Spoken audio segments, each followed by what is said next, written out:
Welcome to the intersection of technology, cybersecurity, and society. Welcome to ITSP Magazine. You're listening to a new Living and Breathing Technology podcast.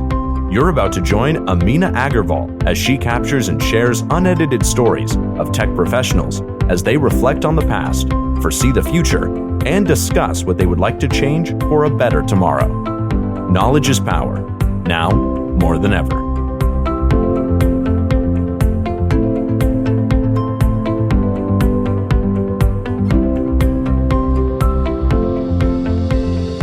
Kia ora, everyone. It's nice to be here and welcome to Living and Breathing Technology, where we'll be talking about everything but tech. So everything non-tech.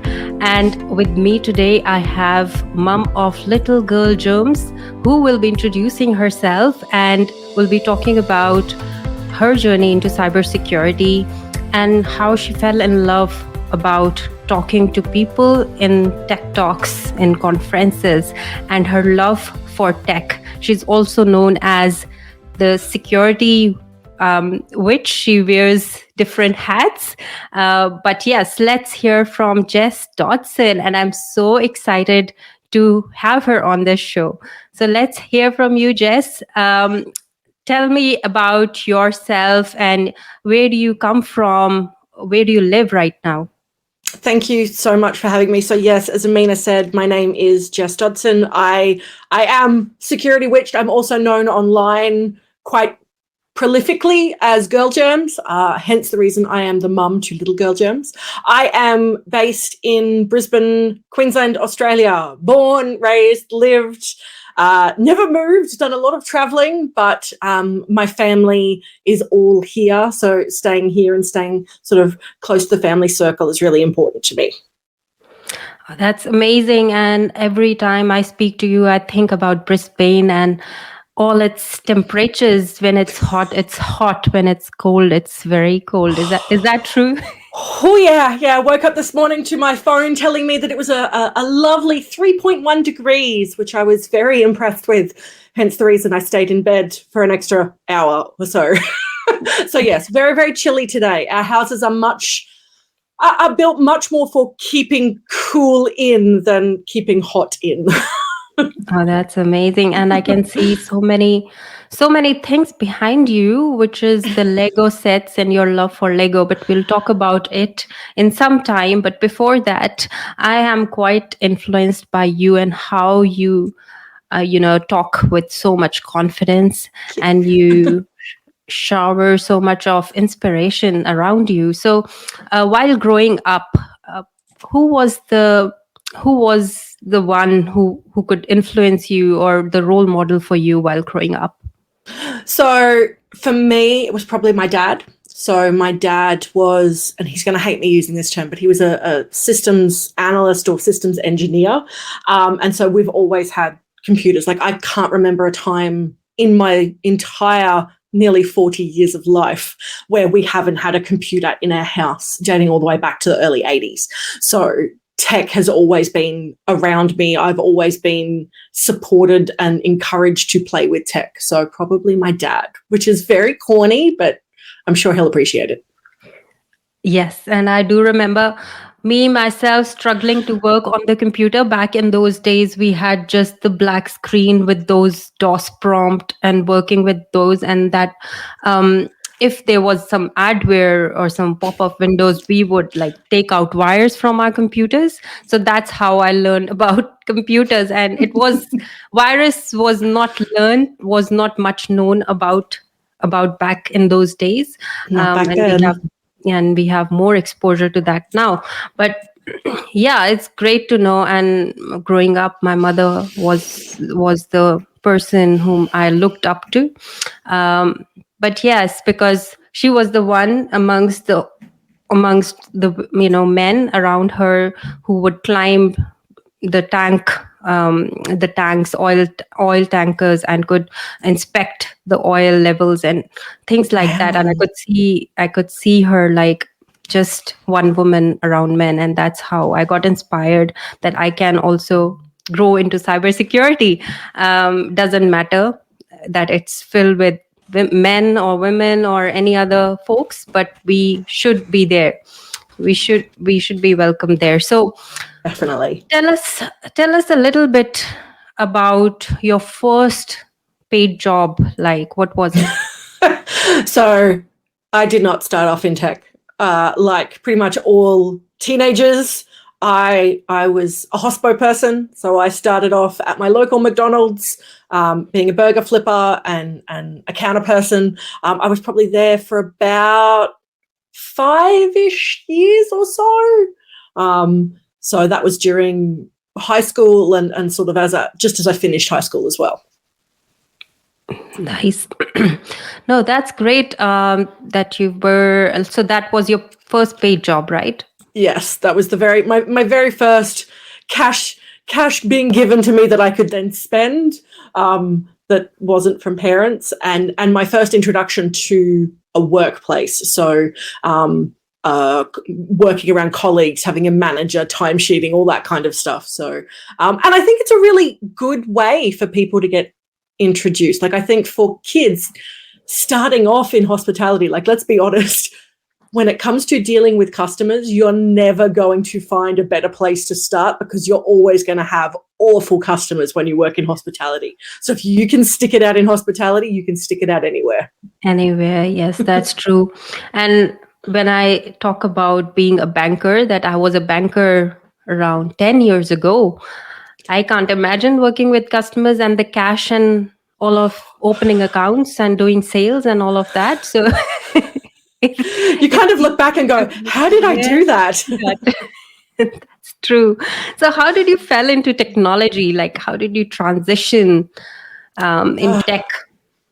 So mine was an interesting one. So I didn't do fantastically well at high school. I was aiming to do better than I did. I 100% blame Diablo 2 for my not doing so well, and we can talk about video games in a bit. But when I finished high school, I worked full-time at McDonald's for about 6 months or so, and then went, this is not for me. So I decided to go off and go to TAFE instead. So that's a technical college. Here in Australia. So I did TAFE for about 18 months and I did a Cert 4 in network management and a diploma in network engineering. And from that, I met someone. So I became friends with a lot of the people who were studying with me. And one of the ladies that I was studying with worked at University of Queensland. And she knew of a casual position that was opening up at University of Queensland and recommended me for it. And I got that job. So I started off part-time. I started off 2 days a week and then 3 days a week. And then I was still casual 5 days a week. And then someone in the team left. And so a permanent position became available. So I applied for that. So after about a year or so of working casually for them, I ended up going full-time. And that's how it all started. That's great. And that's a lot. That's a lot of learning. Yes. Yeah, very much hit the ground running. Yeah, because back when I think about networking and learning about systems, it felt to me another world because I felt that that's a man's job. We don't exist there. Most of the women back in India, we always think that we would be better off in back admin sort of roles and not these system operations or networking sort of roles. And it's only when I came to New Zealand, I got to know about cybersecurity, system engineering, system administration, and all of those. But yeah, it's great to learn about that, how you fell into technology and you learned so much. So what do you do now? What does the role entail? So we've kind of moved quite a way now. So that was about 20-ish odd years ago that I started in tech. So sort of started down the tech journey and started studying and everything. So I now work for Microsoft as a senior customer engineer in cybersecurity. So I started help desk person, moved into system administration, moved into doing identity administration, and then moved across into cybersecurity because cybersecurity and identity are so intertwined. So my role's a really cool role. I love my job.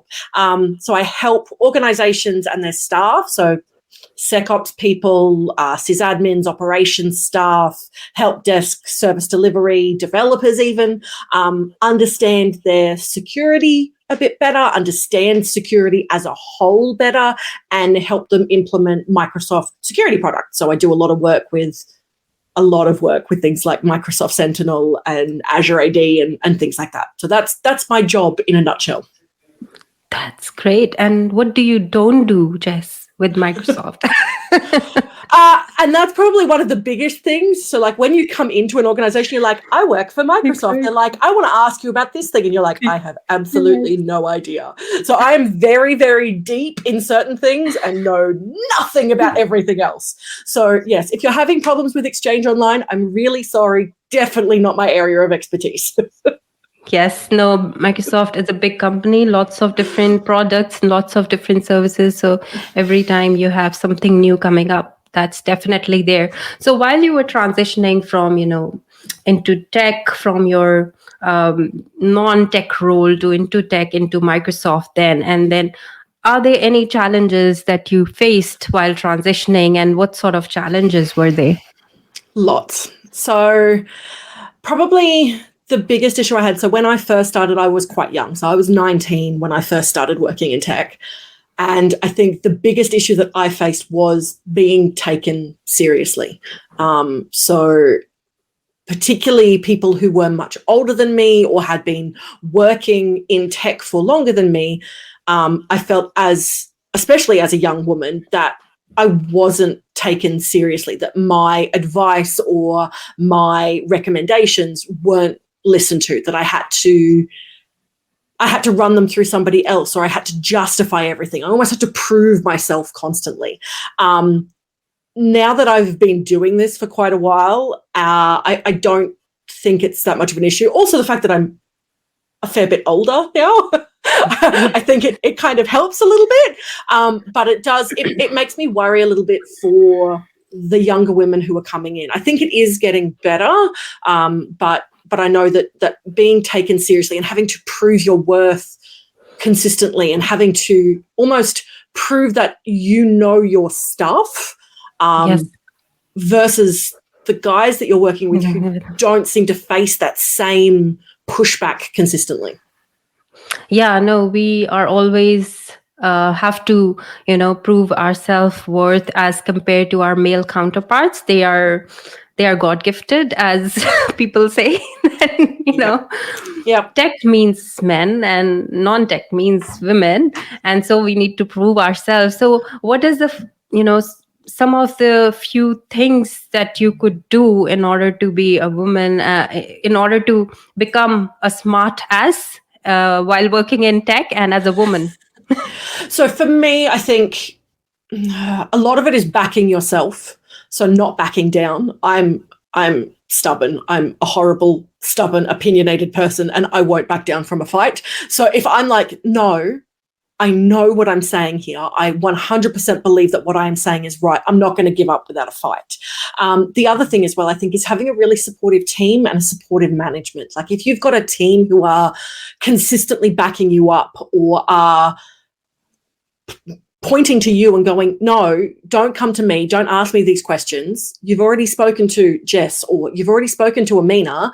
They've told you what you need to do, or they've given you their recommendations. You need to listen to them. That really helps. And having that support is what makes all the difference. Yeah, and I agree, because you need to have that support from your direct manager or manager around you, someone who is supportive and who says that, if you've heard this and she's guided you, you need to go that direction. You need to find that way. But again, what is the toughest part of your role right now? And I love this question, because for me, the tech is the easy part. The tech's the fun part, but it's also the easiest part. For me, it's always the people. So working in security, I find you're constantly coming up against, in some cases, some very difficult personalities. But I'm also finding that siloing is becoming a really big issue. So teams that are segregating themselves off and doing empire building, that to me is probably one of my biggest issues, is trying to bring people together. You're all working for the same organization. You're all working towards the same goal. We need to work together. We're not supposed to be adversarial. And I think probably from my perspective, the biggest challenge I face in my role is that I'm often going into customers that I've never met before. So it's building that rapport really, really quickly. And I think for me, that's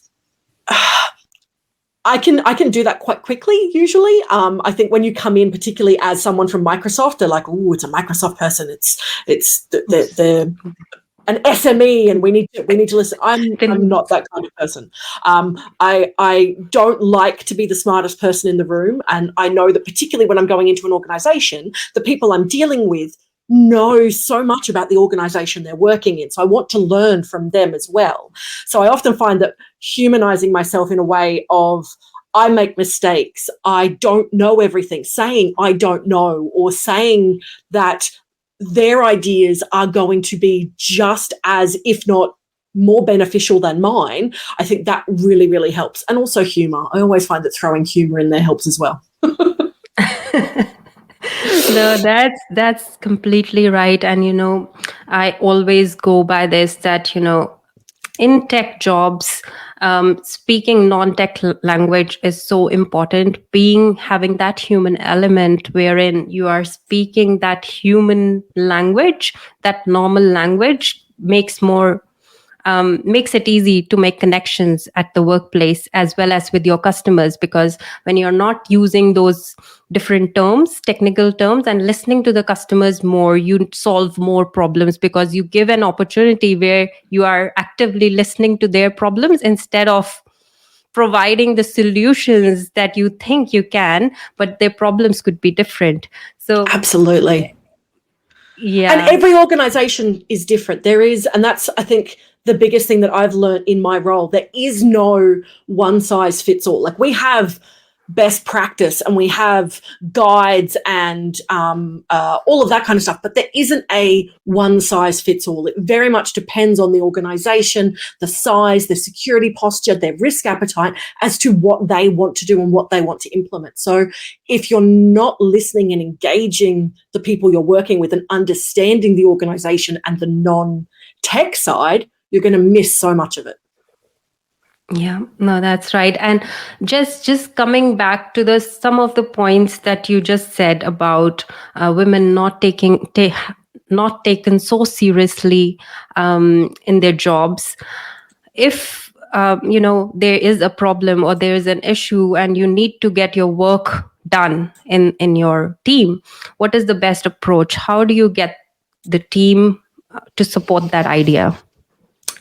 From my perspective, when I'm trying to get someone to support my idea, I will usually phrase it in I have this idea. What does everyone else think? Is there a way to make this idea better? Is there something that I haven't thought about? Is there something that I have missed? Because there likely is. And I think coming up with an idea by itself isn't necessarily going to be beneficial. You want multiple viewpoints to come in on that idea or come in on the recommendation and be able to give you input into what you may not have seen or what you may have missed or what you may not have even thought about.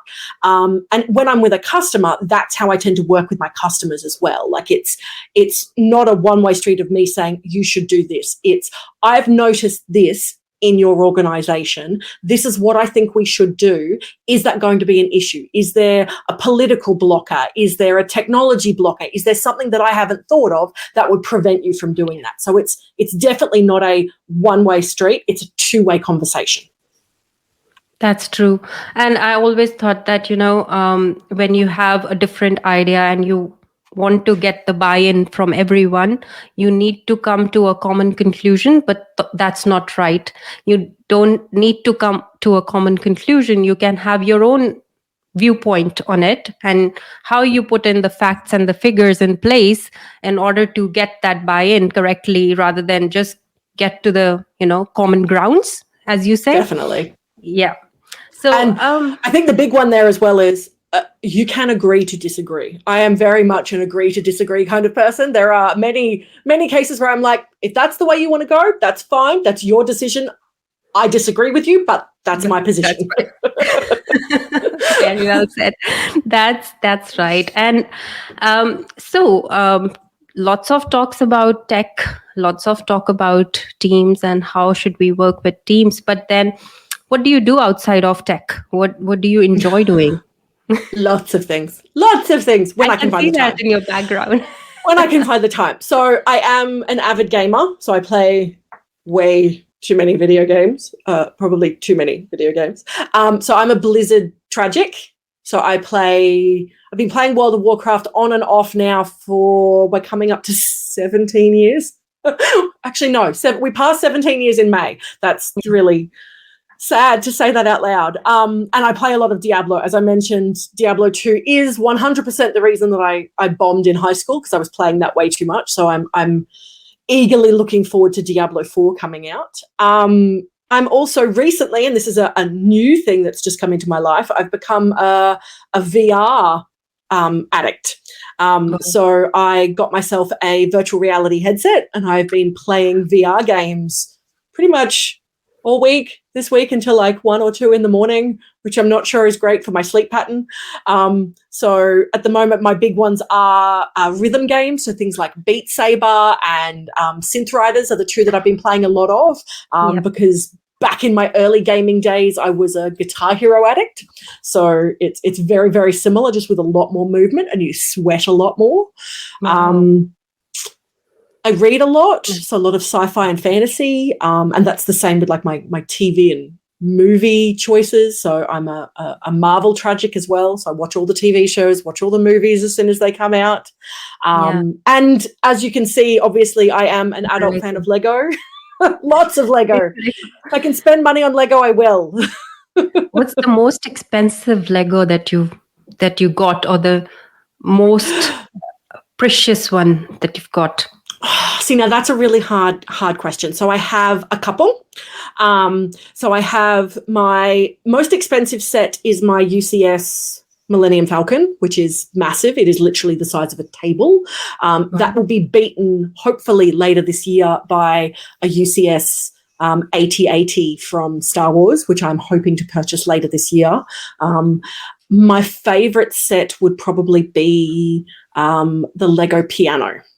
So the piano came out earlier, I think it was late last year, and the piano, it's a beautiful set. It plays, it connects via Bluetooth to your phone, and you can actually play it. It is a stunning set, and my favorite of the builds that I've done.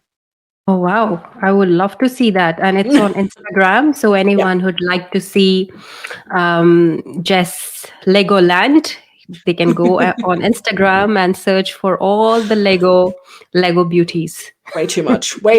I really need to do another refresh, because there's been a few more pieces. You can actually see over here, I have another set waiting in a box for me to build. So that'll be this weekend. Yeah. And you also love making metal jewelry. So tell us a bit about that as well.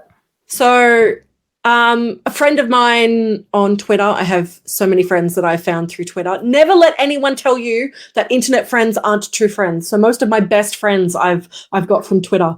So she has posted a lot about her chainmail building, and I asked about it because I was really interested. She'd made me a couple of pieces, and I'm like, this is something that I'd really love to be able to do myself. I do a lot of crafting as well, so I thought this is something that I could really get into. So she sent me a link off to a website that sells kits. So start off as a beginner kit, and I started making chainmail pieces. So I make chainmail jewelry to keep my hands busy. So I make all sorts of cool things. So actually, as an example, this is one of my recent pieces. So this is my little plushy octopus made out of chainmail.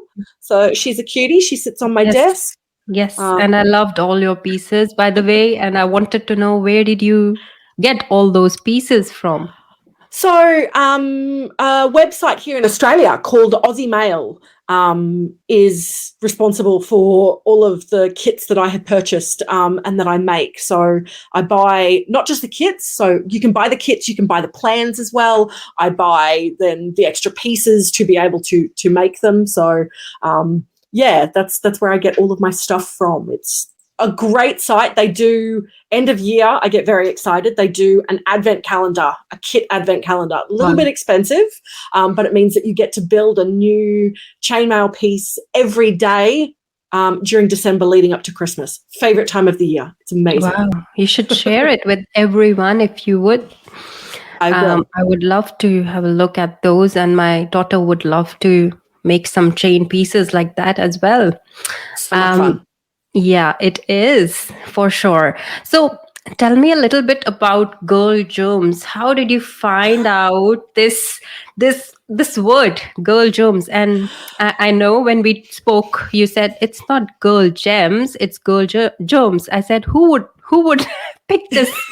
Girl Gems. So there is a story behind it. So I do actually have, and I will have to go hunting for you for the post. So I have done a blog post on it, but there is a blog post that links back to where Girl Gems came about. So when I first started in tech, and I first started at University of Queensland, I was the only girl in the team, but I was also the newbie.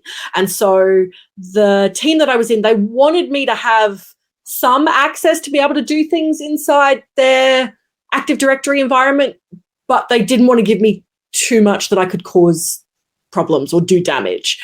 But I still needed to be sort of in the IT area. So they created an OU, an organizational unit for me called Girl Gems. And that's where my account was. And I kind of ran with the name because I'm like, fine, Girl Gems, that's where I'm going to be. That's what I've got. So it's kind of a play on the whole cuties or oh, you've got Girl Gems kind of thing. But it was done in a very playful way. I think it's rather hilarious. So yeah, I've stuck with that one now for nearly 20 years. And that's surprising as well that they didn't do it intentionally. It was just meant to happen. Yeah, it was just completely random and out of the blue. So yes, I do credit one of my first colleagues for giving me my online handle. Yeah, that's right. That's very creative as well.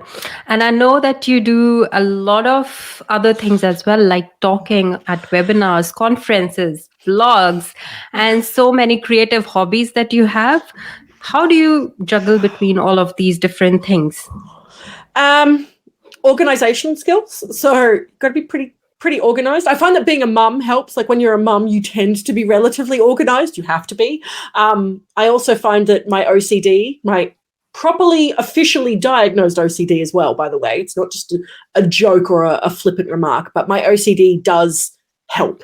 So I am very strict in the way that I schedule my time. I wanted to make sure that I have my calendar really well controlled. So I have a personal calendar and a work calendar. They are both very, very precise. But probably one of the worst things is that I am scheduled well in advance. So if you've ever received a professional email from me at my Microsoft address, you will have noticed in the signature down the bottom that it actually gives you my availability. And at the moment, I think my next availability for work isn't until like September, just because things get scheduled so far in advance because it makes it easier for me to be able to structure my life, structure holidays, structure when I'm going to be able to fit things in, structure conferences and talks. So yes, a lot of organizational structuring and really good calendaring and a very big OneNote.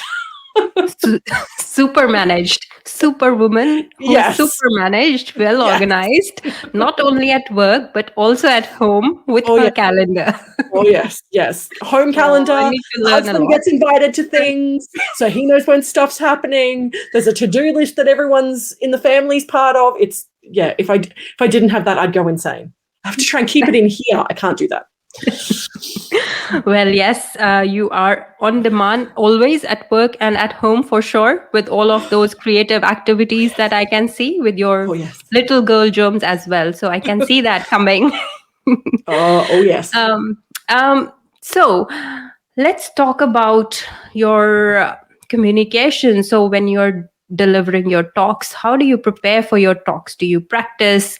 And is it something that you're passionate about or just happened? So this is a fun one again. So me getting up and giving a talk came about because I was very, very cheap and poor. So I worked for government, didn't have a lot of money, and I wanted to be able to attend TechEd, so the Microsoft conference here in Australia in 2015. So I reached out to, again, another friend of mine on Twitter and said, hey, I know you work for Microsoft. I want to go to the conference. Any chance I could get a ticket? And he's like, yeah, absolutely. I can 100% get you a free ticket. And I'm like, yes. And he's like, the only catch is that you have to give a talk. I'm like, sure. And then I'm like, oh crap, what have I agreed to? So it was very much a spur of the moment. Yeah, sure, I'll be able to do that. So I had been blogging for a while at that point. So I'd been writing blogs on things for a couple of years. And one of the blog posts that I wrote was called Writing the Right Rights. And it was all around Active Directory, security and maintenance. So he suggested doing a talk on that. So I did. So I built this talk and gave that. So my very first time ever speaking in public, 100% trial by fire, was at a big conference. Definitely would not recommend, particularly if you're the kind of person who has anxiety or suffers from stress, because it will go through the roof, because that's that's definitely jumping in the deep end when it comes to giving talks. But it was the best thing that I ever did. I absolutely loved it. It was something I'm very proud of to this day. It was the third highest rated talk of that conference. So well attended. Everyone loved it. I actually got to deliver that talk again over in New Zealand. I was invited to go over and deliver that over in New Zealand at TechEd, or Ignite as it was then, over in New Zealand, which was amazing. And that's how it got started. You kind of get addicted to giving talks. You get addicted to that adrenaline and that also that anxiety and stress that leads up to it. So yeah, it very much is a once you start, you can't stop. Yeah, no, that's right. And when we got connected and I was looking at your videos on YouTube from Microsoft Ignite and all of these conferences, and I was like going, oh, she has so much confidence and oomph in her talk. Like, can I talk like that? Can I go and present in front of all these people and say 100%. all of these? 100%. Anyone can. And I think if you want to give the talk, go and do it. You can 100% do it. Yes, and my talk is just nearby. I'm doing it in person for the very first time on Friday next week. So, so excited! It's amazing. Yes, and I'm excited. All these nights I've been thinking about it. What would be it like? What are the few things that I'll be talking in just 5 to 7 minutes? What are the main points? But we'll talk about it as well. I don't want to disclose much of that information here. Don't spoil it. Yes. Don't spoil it. Yes. So just coming back to Jess. So tell me more about your blog. So you mentioned that you have these diverse disorders, anxiety and mental health. Tell us a little bit about your journey to recovery and how did you feel any time that you were writing in your blog, you felt vulnerable by opening yourself and about your health? 100% vulnerable. So I've done a number of posts around anxiety.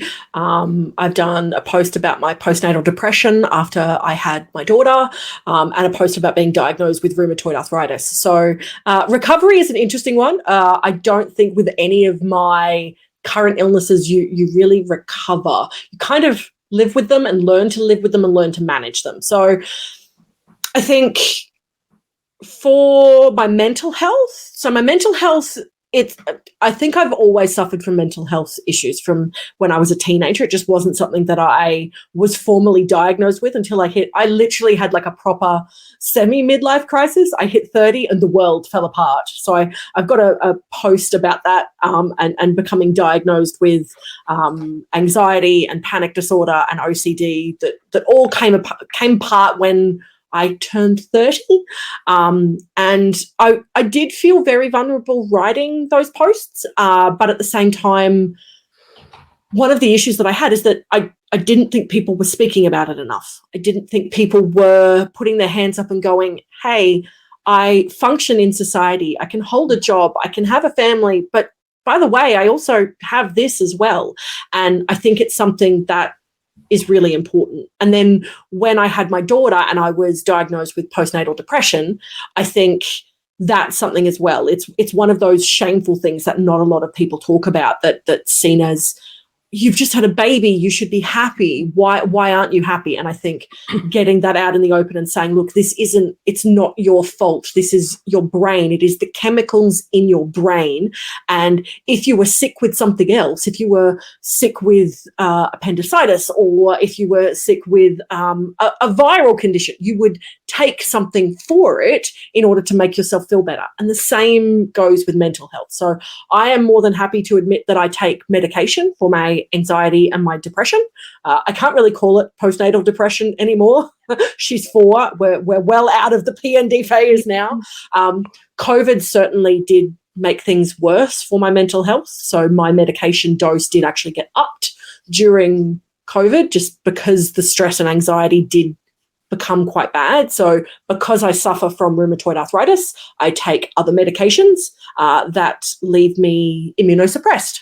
So COVID for me was a real worry. It was a real concern, particularly back in the early days when it was quite scary and it was doing a number on people and people were dying at a considerable rate. It was very, very concerning for me and worrying. I didn't want to catch it, and I was far more susceptible to getting it because of the medications that I was on. So unfortunately, rheumatoid arthritis is one of those lovely autoimmune conditions. I'm stuck with it for life.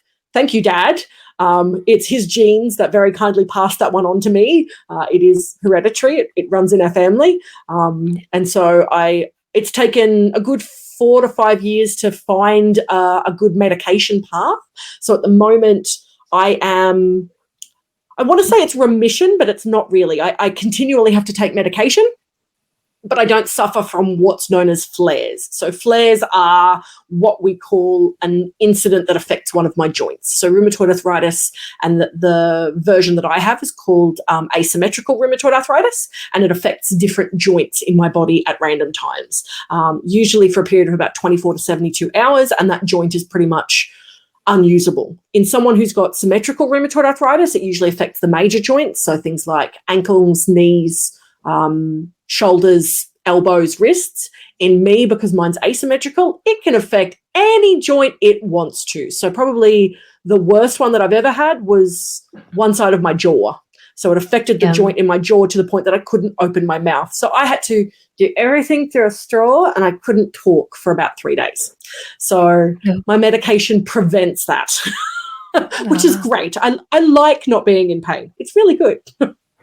And I absolutely give you credit for that, Jess, that you are saying all of this with a big smile on your face. While if you look at me, if something happens to me, I have a cry face. I just don't like talking to anyone about it. Like, I was the same when I first got diagnosed, but at the same time, I'm like, look, this is the hand I've been dealt. I can either laugh about it or cry about it. If I laugh about it, it's far more hilarious. So I tend to find a lot of my stuff. I try to find the silver lining. I mean, I joke a lot about being cynical and sarcastic, but I am 100% a perpetual optimist. I will try and find the best in everything. And so when it comes to my mental health, that's why I see my OCD as more of a blessing than a curse. And my OCD came about because of my anxiety. So there's benefits to everything. So when we talk about mental health or any health disorders, what is the sort of support system one can have around them that could help them recover faster from it, or can help them accept the fact that they are going through all of these things, but they have different responsibilities that they have to work on? It really does come down to having a supportive group of friends and family. and when it comes to your job, supportive team and supportive management. So one of the things and one of the reasons why I am so open about everything that I have is so that the people I work with and my management is very well aware. So a really good example of that, I recently reached out to one of the people in my management chain to mention that some recent communication around organizational changes that are coming up was really causing me some anxiety, and I just needed to have a speak to someone to set my mind at ease to make sure that I wasn't going to be stressing for the next however many weeks until everything is finalized. And my management is so supportive. I am so very lucky to have people who are accepting of me and accepting of the way that I work and the way that my head works, and we're willing to have those conversations. And I think that's what makes a proper, inclusive and diverse workforce, that you are willing to work with people no matter what. So when we talk diversity and inclusion, we're not just talking about having women in tech or LGBTQIA in tech. It's everything. It includes disability, it includes health conditions, and it includes, for me, those invisible conditions that unless I speak about it, you wouldn't know. Yeah, no, that's right. And we often feel guilty of asking so much that we don't ask anymore. That's because either we are having these mental issues, either we are having these health issues, and then this, on top of that, imposter syndrome comes in, and we are feeling that we are not well enough to do certain task or certain duty or certain role in an organization. So it can be very daunting to go through all of that, but we need to have that inclusive environment where we are heard, we are supported enough to be ourselves at any of the workplaces. And that comes from management. So management need to represent that and step up to that. Yeah. So they need to be the ones who are like, I'm letting you know this is what's happening with me, or I have a family, these are my hours, and I'm happy to share that with you because it then makes it okay for others. And I think that's the big thing. It's that representation matters. You can't be what you can't see. Yes, no, that's right. And I love that part. You can't be what you can't see, or I can't see me. So one of my managers said this line, I can't see myself. If I can't see myself there, so I can't be there. Exactly. Yeah. So just coming back to some of the women do go through all of this, not only women, maybe all genders. They all go through mental health or health issues, and it finally converts into microaggressions sometimes because you don't feel welcomed, you don't feel supported.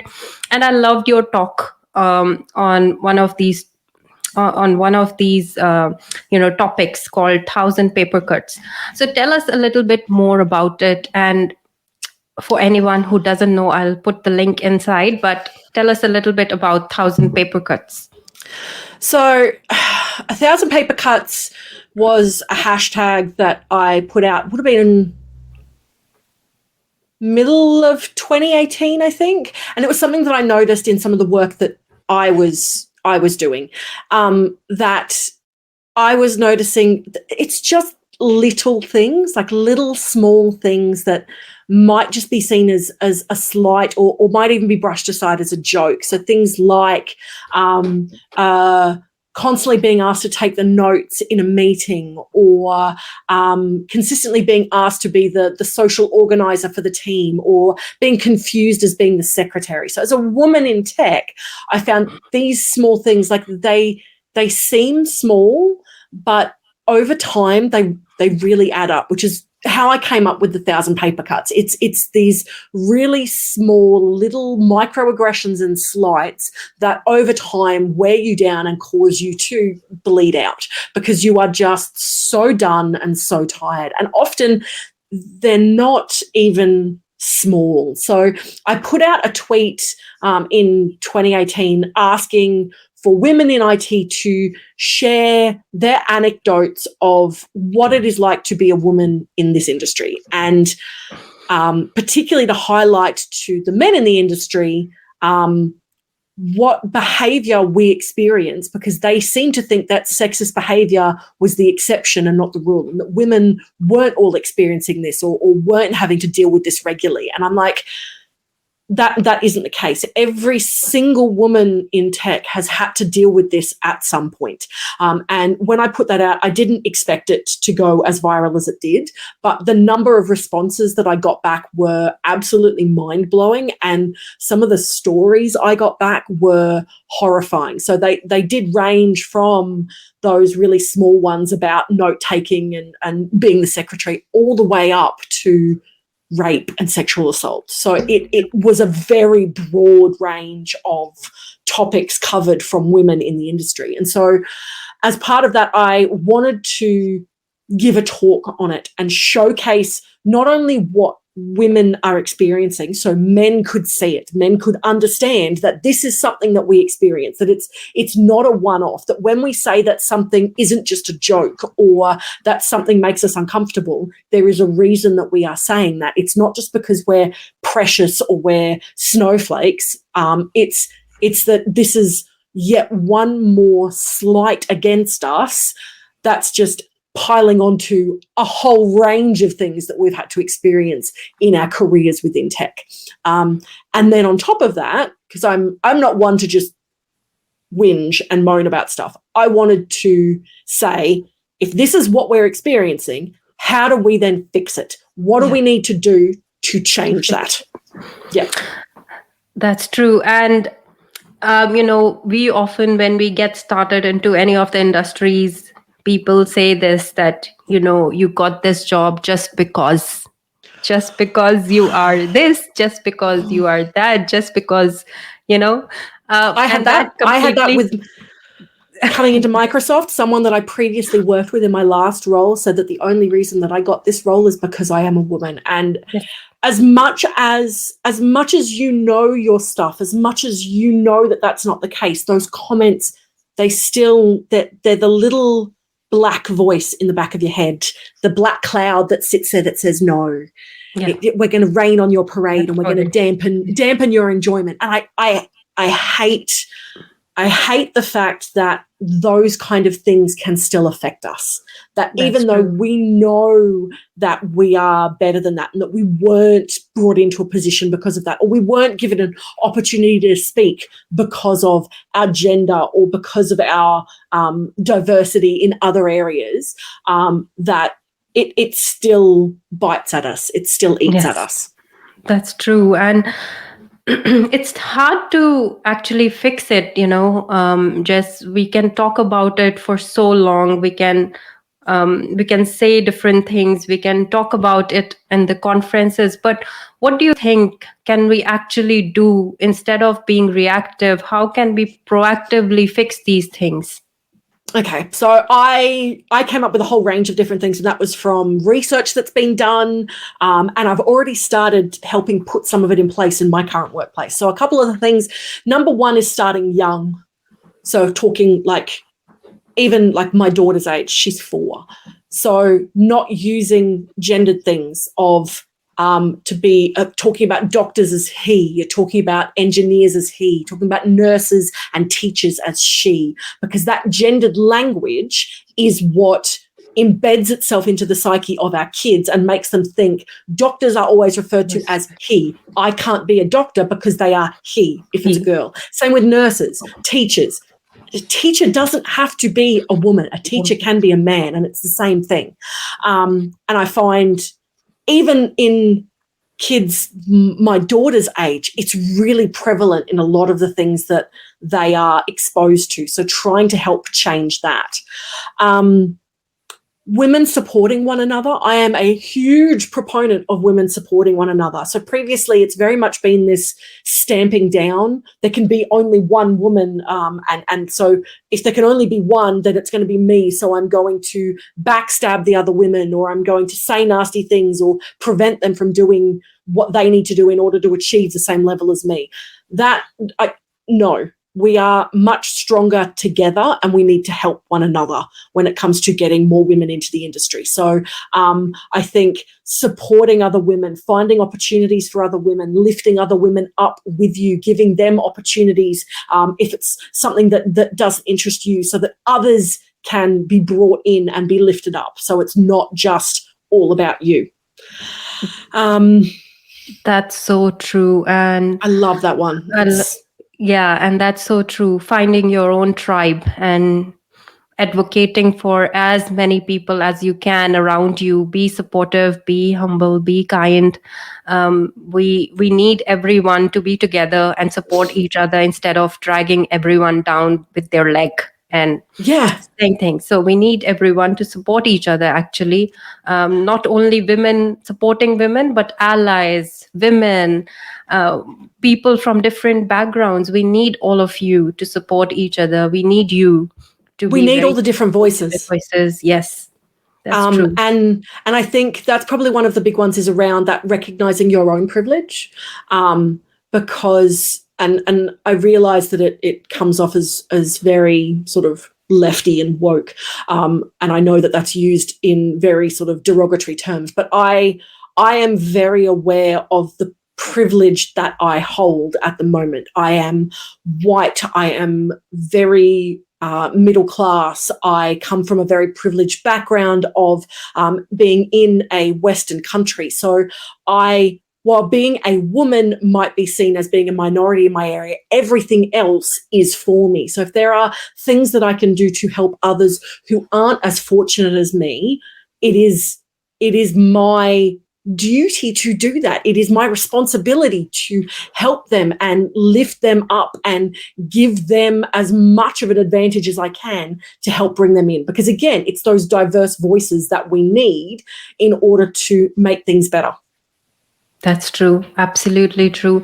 And so as we're talking about uplifting each other and empowering each other, I know, and I've been reading your blog about being an extrovert and also being an introvert. So what is an extroverted introvertness, or what is introverted extrovertness? And I believe that you're so confident, so badass with whatever you do. So what's the magic here? And I think that's an interesting one. So when we talk about sort of being humble and everything like that, I think one of the downsides to being a woman is that, and I think it applies to pretty much everyone in tech. It's not just a women's issue. It is also an issue with most tech people, is that introversion, and that we are not very good at selling ourselves. We are awful at it. And so learning to recognize your strengths and learning to recognize when you have done something good and speaking up for yourself and being proud for what you've achieved and of what you've done, because you should be. I mean, don't go to the point where you are arrogant, but be proud of what you've done, because it is an achievement. It is a milestone. You should be proud. You should celebrate it.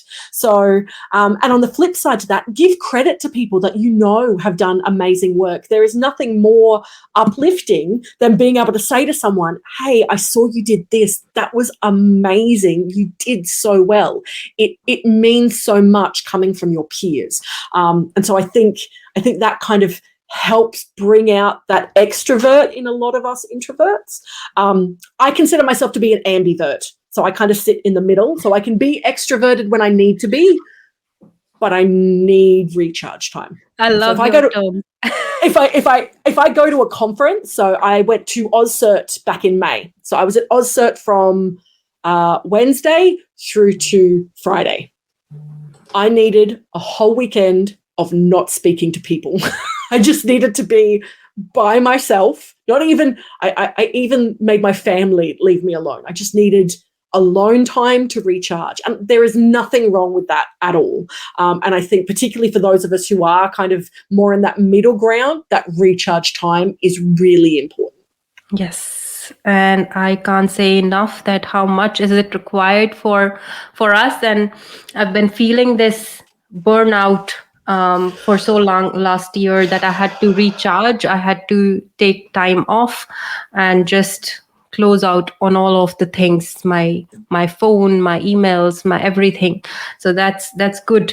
So moving on, tell us a little bit about being a perfectionist feeling and then having this imposter syndrome. And I miss being at RSA conference, and there's lots of great talks happening about mental health, about imposter syndrome, how to recover from those. But I thought during our conversation we will I'm living vicariously through Twitter at the moment. It's really sad. I'm like, I could be there, but it's so far away. Yes, that's true. And you'll be surprised to know that I have never been to any conference. It will be the first time that I'll be going to this KawaiCon, which is happening in Wellington on 1st and 2nd July. So exciting. And I'm so excited, and I wish that we could meet at RSA very soon. That would be amazing. Isn't it? Yes. So let's talk about a little bit more about imposter syndrome and how can we recover from it? Is there a way of recovery? Is there a solution to that? Because I see you that you talk about it, can write about it, but how to accept that?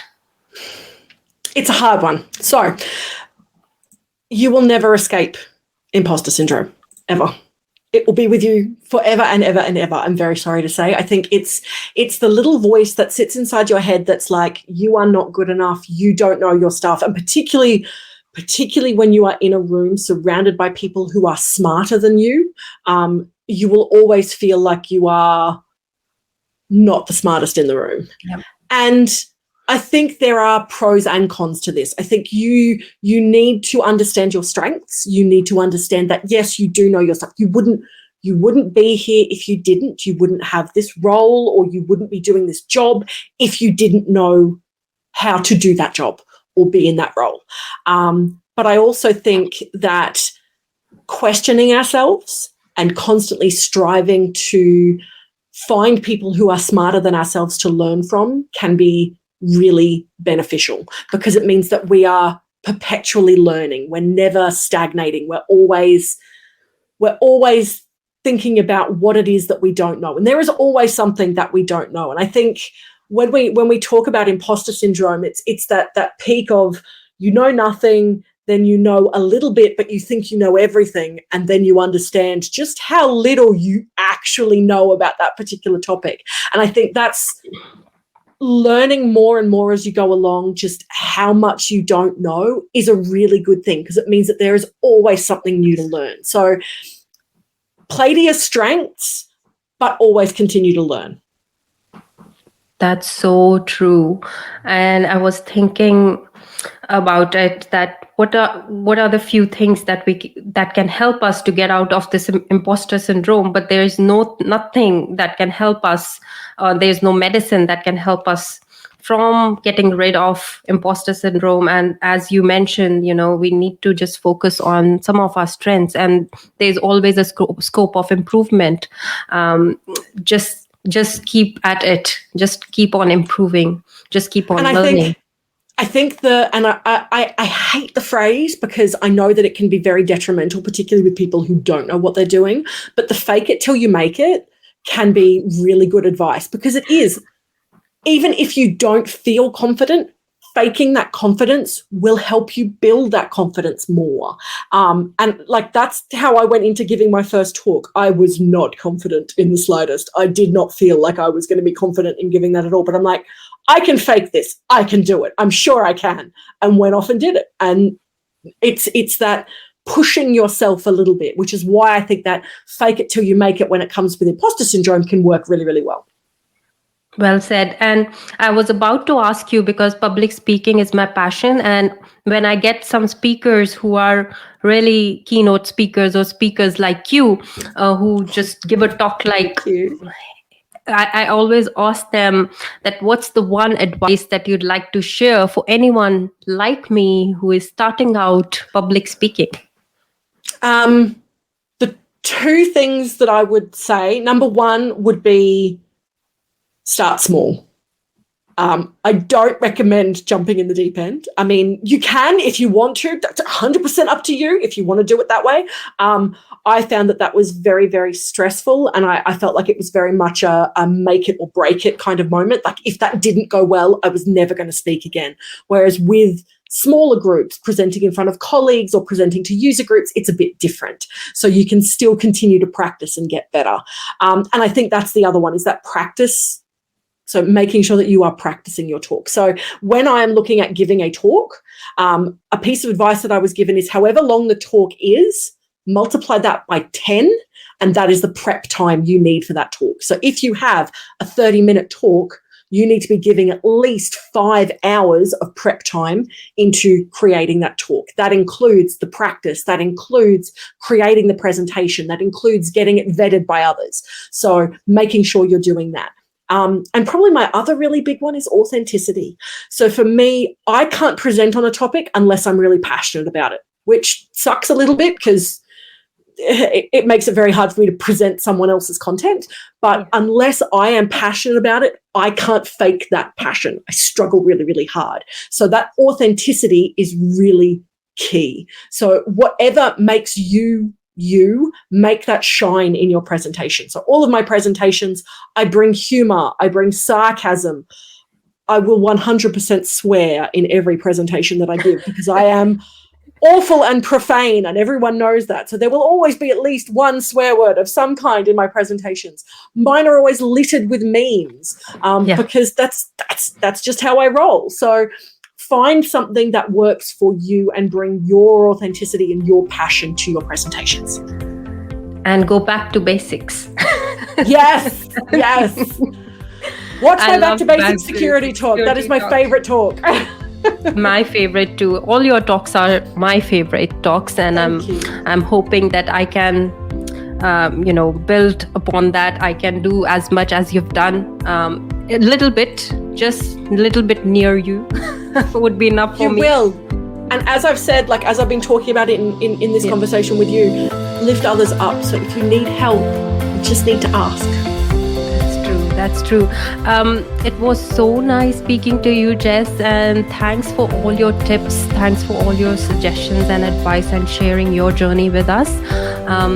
We will be signing off, but stay tuned. We will have lots of other talks coming on living and breathing technology, as well as on ITSP Magazine podcast. Thank you so much.